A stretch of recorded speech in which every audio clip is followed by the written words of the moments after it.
इंसानियत को कलंकित करने वाली ऐसी घटनाएं होती रहेंगी या फिर इन पर रोक लगने की शुरुआत भी होगी? हम इस सवाल पर आए और अगर रोक लगे तो लगे कैसे, पहला कदम कहां से उठाया जाए, इस सवाल को लेकर जाएं। इससे पहले वाजिद ने एक पड़ोसी के हवाले से जो स्थिति वहां बताई उस इलाके की, उस पर हम एक टिप्पणी ले लेते हैं कि क्या वो गले के नीचे उतरती है। क्या विकासपुरी में ऐसा इलाका भी है जहां 8 बजे के बाद बिल्कुल सन्नाटा पसर जाता है? डॉक्टर कक्कड़, जो बात वाजिद बता रहे हैं, वाजिद के साथ जो वहां शख्स मौजूद हैं जो ये कह रहे हैं कि वो इंस्टीट्यूशनल एरिया है, ये बात क्या गले उतर रही है? नहीं जी, मेरे तो आई कांट डाइजेस्ट दिस। मुझे तो ऐसा लग रहा है ये यहाँ तो जर्मनी है, स्विट्जरलैंड है, ऐसी कोई कंट्री है जहाँ पे बस लोग विक्रम जी आ रहे हैं रहते नहीं है। तो मैं तो ये मानता हूँ हमारे देश की पॉपुलेशन इतनी है कि लोग आते जाते रहते हैं, लोग देखते हैं। फिर बताया जा रहा है सामने हॉस्पिटल था, हॉस्पिटल में भी जो मरीज होते हैं उनके लोग आते जाते रहते हैं। और उस दिन इंडिया बांग्लादेश का जैसे मैच भी रात तक चला, तो कहीं ना कहीं वो एक चीज़ है कि मैं ये मानता हूँ कि भारत कभी सोता नहीं है। तो ये चीज़ थोड़ा मानना। पर मैं एक और चीज़ ऐड करना चाहूँगा।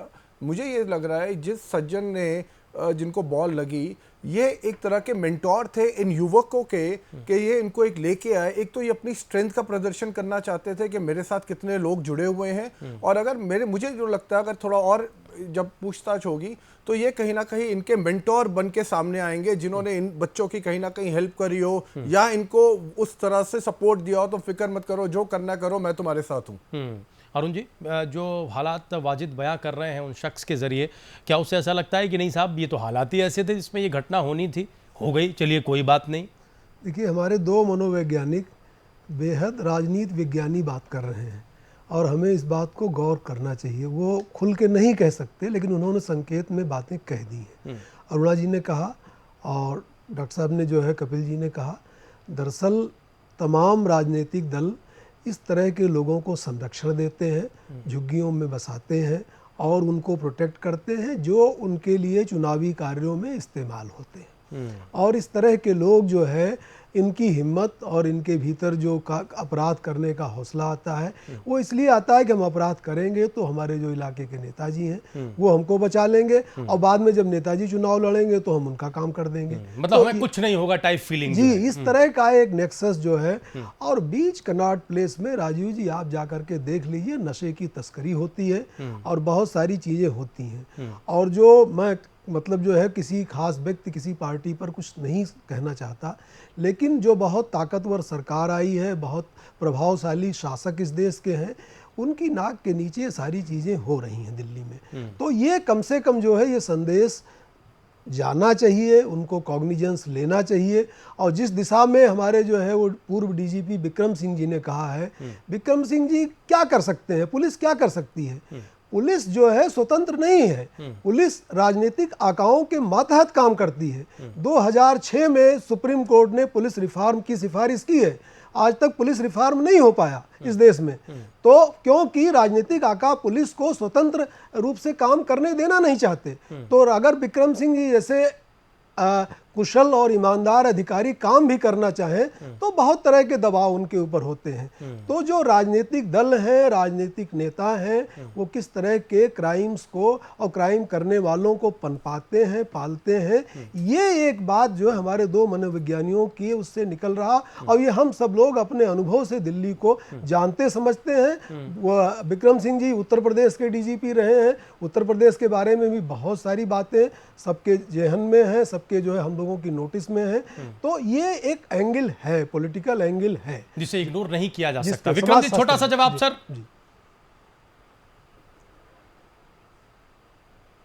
मैं बिल्कुल एक एक बात करके, पुलिस सुधार होना चाहिए, लेकिन अगर नहीं होता है तो यह पुलिस की लीडरशिप की परिपक्वता है कि आप कम्युनिटी पुलिसिंग के माध्यम से, अभिसूचना संकलन के माध्यम से इनकी कमर तोड़ सकते हैं और आपको तोड़ना भी चाहिए। एक इज्जतदार पुलिस अधिकारी भूतपूर्व हो जाए वो तो एक्सेप्टेबल है, लेकिन एक बिल्कुल अपमानित होकर के, प्रताड़ित होकर के और बिल्कुल लुंज पुंज होकर के और आप सत्ता के बिल्कुल एक पीआरओ की तरह काम करें, वो एक्सेप्टेबल नहीं है। मैं समझता हूं आप एक दिन के लिए भी पुलिस कमिश्नर रहे, डीजीपी रहे, लेकिन एक नसीहत के साथ एक कानून की परिधि के अंदर रहते हुए लेकिन विक्रम सर एक्सेप्टेबल तो बिल्कुल नहीं है, लेकिन हो तो वही रहा है जो एक्सेप्टेबल नहीं है। एक पॉइंट में राजीव जी ना ना ना इतना आसान नहीं है। देखिए, पुलिस लीडरशिप में भी परिपक्व लोग भी हैं, अपरिपक्व लोग भी हैं, ईमानदार भी हैं, और जो राजनीतिक आकाओं का चेहरा देख के काम करते हैं। अगर राजनीतिक आकाओं का चेहरा देख के काम कर रहे हैं तो मुझे आगे कुछ नहीं कहना है, फिर आप और ज्यादा दुर्व्यवस्था की तरफ आप इंतजार कीजिए। लेकिन पुलिस की नेतृत्व में परिपक्व लोग भी हैं, ईमानदार लोग भी हैं, जो कि एक समाधान दे सकते हैं और एक माकूल प्रत्युत्तर ऐसा दे सकते हैं कि दोबारा कोई दुस्साहस न करे। पर यहाँ पे एक और सवाल आता है कि क्या पुलिस वालों के पास इतनी पावर है, इतना उनके पास फोर्स है? जैसे मैं दिल्ली को मैं जानता हूँ, यहाँ पे 1:233 की रेशियो है, और अगर आप इनके पास वर्कफोर्स देखेंगे, चाहे मैं कमिश्नर बन जाऊं, कोई भी बन जाए, तो आप नहीं काम कर सकते। क्यों? क्योंकि आपके पास 84,000 दिल्ली में जो पुलिसमैन है, उसमें से सिर्फ 35,000 पब्लिक के लिए हैं, 6,000 आपके ट्रैफिक के लिए हैं, 6,000 आपकी ये वीआईपी मूवमेंट के लिए है, फिर 15-20 हजार आपके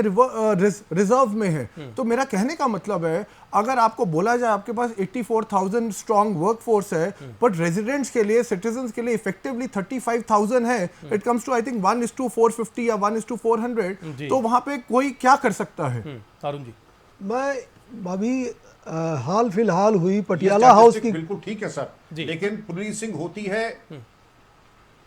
जी विक्रम जी, आते हैं हम जरा अरुण जी की बात सुन लें। पुलिसिंग होती है सर प्रिवेंटिव एक्शन से, सुरक्षा कवच दे करके।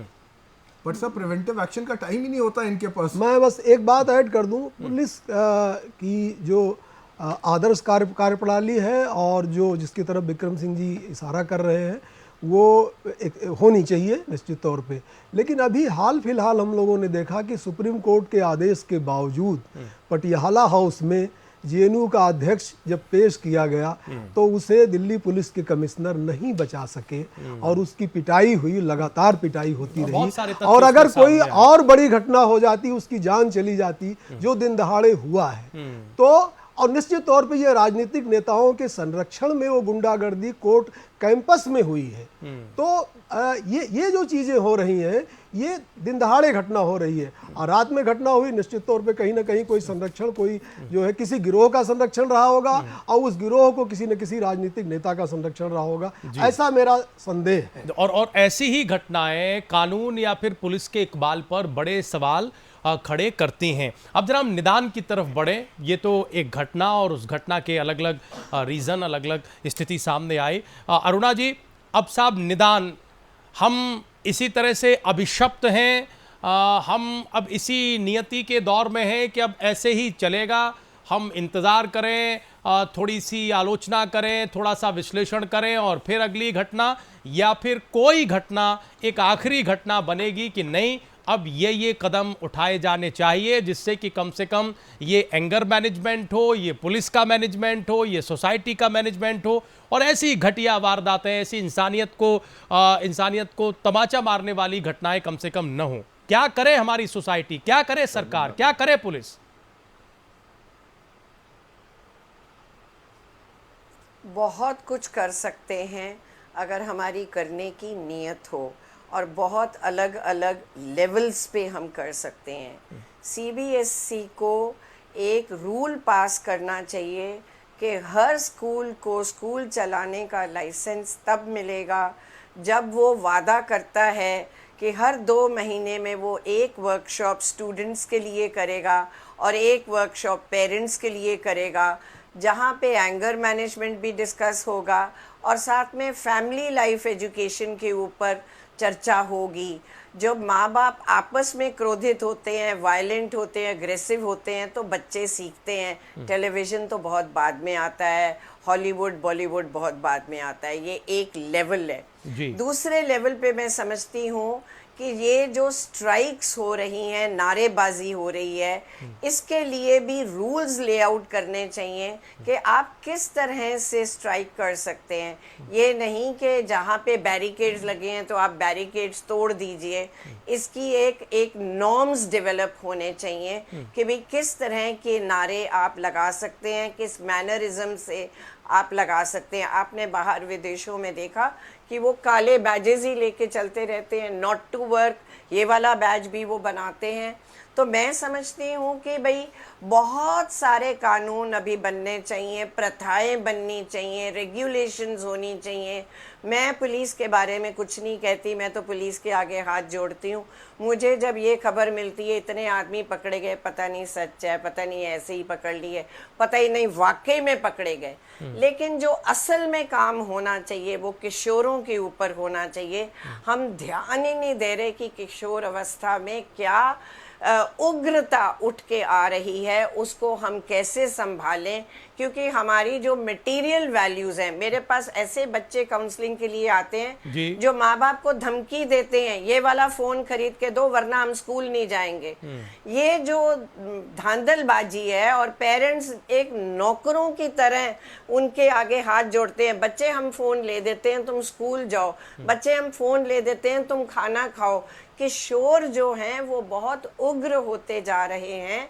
ये सारे जने मिले, जहाँ पे पेरेंट्स बैठे, स्कूल के लोग बैठे, एचआरडी मिनिस्ट्री बैठे, लेबर मिनिस्ट्री बैठे, सोशल इंडस्ट्रीज बैठे, सोशल मीडिया के लोग बैठे, तो ये अलग अलग लेवल्स पे कानून बनाने चाहिए और इनके ऊपर प्रोग्राम्स आने चाहिए। सीरियल्स ऐसे भी तो हो सकते हैं जहाँ पे बताया जाए कि जिंदगी कैसे जीनी चाहिए। लेकिन वो हो नहीं रहा। अरुण जी, कैसे निपटे सर? निश्चित तौर पे अरुणा जी जो कह रही हैं वो हस्तक्षेप अपने आप में महत्वपूर्ण है, लेकिन मेरा ये कहना है कि पुलिस जहाँ पे प्रभावशाली ढंग से काम कर सकती है उसे प्रभावशाली ढंग से काम करने दिया जाए, उसके काम में अनावश्यक दखलंदाजी ना की जाए। जैसा कि विक्रम सिंह जी ने बताया कि पुलिस के पास तमाम रजिस्टर होते हैं, तमाम जानकारियाँ होती हैं, और पुलिस को थोड़ी बहुत जानकारी के आधार पर भी सक्रिय किया जा सकता है और वो काम करे पुलिस को जो है। और हमारे जो है वो कपिल जी भी कह रहे थे कि पुलिस तो वीआईपी की सुरक्षा में लगी रहती है, अन्य कार्यों में लगी रहती है, तो पुलिस की संख्या भी बढ़नी चाहिए। लेकिन जो सामाजिक हस्तक्षेप है, दूसरी बड़ी चीज़ ये है कि जो राजनीतिक दल जिनकी जिम्मेदारी समाज को जोड़ना है, वो अगर बार बार तोड़ना और लोगों में गुस्सा भरने में लगे रहेंगे तो कितना तोड़ोगे भाई समाज को? जाति के आधार पर, धर्म के आधार पर कितनी बार तोड़ोगे समाज को? तो वो तोड़ना बंद करें हमारे राजनीतिक दल, और जो सामाजिक संगठन समाज को जितना जोड़ सकते हैं जोड़े। कम्युनिटी जो है वो कम्युनिकेशन हो, और जो क्लास जो गैप है उसको मिनिमाइज करने के लिए इंटरवेंशंस हों, और समाज में संवाद और संवेदना का महत्वपूर्ण स्थान हो, सकारात्मक चीज़ों का स्थान हो, तब ये अपराध रुकेंगे, तब ये परायापन रुकेगा, तब ये बात बात पर सिर फोड़ने की जो घटनाएं हैं वो कम होगी, और जो बड़ों के आदर की एक परंपरा रही है, जिम्मेदारी की चीज़ें रही हैं, वो हमें समाज में एक तरह से शामिल करनी। जी विक्रम जी, बहुत लंबा तजुर्बा आपका रहा है सर। पार्लियामेंट में तो कुर्सियां फेंक रहे हैं एक दूसरे के ऊपर। बिल्कुल यही स्थिति है अरुणा मैम। विक्रम जी, एक लंबा तजुर्बा आपका रहा है, हम देखते हैं कि ऐसी घटनाओं मॉडल हैं हम अपने बच्चों हम ऐसी के लिए। घटनाओं में खूब सारी नुक्ताचीनी कर लें, सजेशंस दे लें, आलोचना कर लें, लेकिन कोई जिम्मेदारी फिक्स नहीं होती सर किसी भी व्यक्ति की। क्या आपको लगता है कि ऐसी घटनाओं में पुलिस की जिम्मेदारी भी फिक्स होनी चाहिए? नहीं राजीव जी, बड़े महत्वपूर्ण बातें हुई हैं, विद्वान जन लोगों ने बड़ी सारगर्भित बातें की हैं। मेरा केवल जो समाज का आपराधिक अंश है उसको कानून की परिधि में कैसे बिल्कुल एक इंसाइसिव सर्जरी करके कैसे हम समाज से दूर कर रहे हैं, उनको जो कानून की परिधि में रहते हुए उनको जो कार्रवाई हो सकती है वो करें। ट्रैफिक हमेशा रहेगा, वीआईपी हमेशा रहेगा, लॉ एंड ऑर्डर हमेशा रहेगा, लेकिन इन्हीं सब अनिवार्यताओं के रहते हुए पुलिस की अगर इच्छा शक्ति है तो मैंने बड़े स्टूडेंट एजिटेशन देखे हैं, लेकिन एक बार जो ऐसे नारे लगाने वाले थे उनको ऐसी नसीहत दी गई कि कालांतर में वो आईएएस और आईपीएस में आए और समाज के तमाम महत्वपूर्ण अंगों को उसकी शोभा बढ़ाई। लेकिन अगर आप उनके अमर्यादित आचरण को आप उसको हवा दें, उनको राजनीति का पुट दें, उनको हीरो बनाएं, तो ये मान के चलिए आप एक समस्या का समाधान नहीं, उसको एक नया आयाम दे रहे हैं। आवश्यकता इस बात की है कि कानून आपको इतना शक्ति प्रदान करता है, इस प्रकार के अवांछनीय तत्वों को आप सर्जिकली दूर कर सकते हैं और ऐसी कार्रवाई कर सकते हैं कि वो एक नजीर बने, दोबारा कोई दुस्साहस नहीं करेगा। मैंने अपने कालांतर में जिन लोगों की विरुद्ध कार्रवाई की, दोबारा उन्होंने राजनीति, आंदोलन और धरना प्रदर्शन कभी नहीं किया। लेकिन आप अपनी सामर्थ्य को समझें और फिर कार्रवाई करें। डॉक्टर कक्कड़, देखिए इसके बहुत सारे पहलू हैं। एक तो मैं पुलिसिंग के एस्पेक्ट से कहूँगा तो मेरे ख्याल से तो पुलिसिंग 84,000 से कोई दिल्ली के लिए कम से कम 1,10,000 1,20,000 होनी चाहिए। एक साइकोलॉजिकल स्टडी भी है इसके ऊपर कि अगर आप कभी देखें तो पुलिस वाले की जो ड्यूटी है वो 15 से 16 घंटे तक हो सकती है। बाहर ऐसी स्टडीज हुई है जिसके अंदर है अगर व्यक्ति 13, 14, 15 घंटे ऐसे जागा हुआ है तो उसने एक मात्रा अल्कोहल की कंज्यूम कर ली है। अगर वो उस पुलिस वाले को जिससे अभी कंज्यूम करी नहीं है बट वो उसमें टेंजेंट में चला गया है तो जब वो ट्रैफिक सामने जा रहा है या रात के टाइम वो स्क्रीनिंग कर रहा है वो कैसे कर पाएगा? वो नहीं कर पाएगा। तो सबसे पहले आपकी जो फोर्स है आपको उसको इज्जत से रखना चाहिए। दूसरा मैं कहूँगा आपकी पुलिसिंग के जो रिक्रूटमेंट है वो भी ऐसे स्टेट से ऐसी जगह से हो और उनकी एजुकेशनल क्वालिफिकेशन भी हो जहाँ पे सेंसिटिविटी ह्यूमन ज़्यादा हो। जैसे दिल्ली का कल्चर और बाकी स्टेट्स के कल्चर में भी फ़र्क है। तीसरी चीज़ मैं ये कहूँगा कि जब आप बच्चों की बात करते हैं जैसे अरुणा जी ने बात करी अपना पेरेंटिंग वगैरह की, बहुत सारे स्कूल्स ऐसे मैंने देखे हैं जहाँ पे स्कूल प्रिंसिपल बच्चों को बुलाते रहते हैं कि पेरेंट्स को बुलाते हैं कि आप पीटीए में आए, पेरेंट्स पीटीए में नहीं जाते हैं। तो इससे सबसे पहली चीज़ है कि पेरेंट्स के लिए स्कूलिंग हमारा एजुकेशन सिस्टम पेरेंट्स को अकाउंटेबल बनाए। वो लोग जब जाएंगे नहीं उनका ये है कि हमने फीस दे दी है, हमारा बच्चा है, अब आपके ऊपर है कि आप इसको कैसे संभालते हैं। और ये वाला जो जिस स्ट्रेटा की मैंने बात करी और जो मैंने देखा है उसके अंदर ये बहुत है। लास्ट पॉइंट जो एजुकेशन है नॉर्मली जो स्पेशली गवर्नमेंट स्कूल्स वगैरह में है वहाँ पे अकाउंटेबिलिटी कम है, वहाँ पे मॉनिटरिंग कम है और उस वजह से प्लस जैसे मैंने कहा इनके पेरेंटिंग वर्कशॉप्स वगैरह कम होते हैं। उस चक्कर में sensitivity as far as human sensitivity is concerned that is also low। बहुत शुक्रिया हमारे सभी मेहमानों का आज की इस बड़ी संवेदनशील और गंभीर डिबेट में आने के लिए, हिस्सा लेने के लिए और हर तरह की बात हमारे दर्शकों के बीच में रखने के लिए। हम उम्मीद ये करते हैं कि हमारे दर्शकों ने एक सोसाइटी के तौर पर आज की इस डिबेट से बड़ा एक स्ट्रॉन्ग मैसेज लिया होगा, क्योंकि सभ्य समाज वो समाज है जिसमें कम से कम बहुत सारी चीज़ें हों लेकिन इस तरह की स्थिति न हो जो हम सबको नीचा दिखाती हो, क्योंकि ये स्थिति किसी भी कीमत पर, इस तरह की हिंसा किसी भी कीमत पर बर्दाश्त नहीं की जा सकती। प्राइम एजेंडा आज यहीं तक, लेकिन आप लोग कहीं जाइएगा नहीं, खबरें जारी हैं।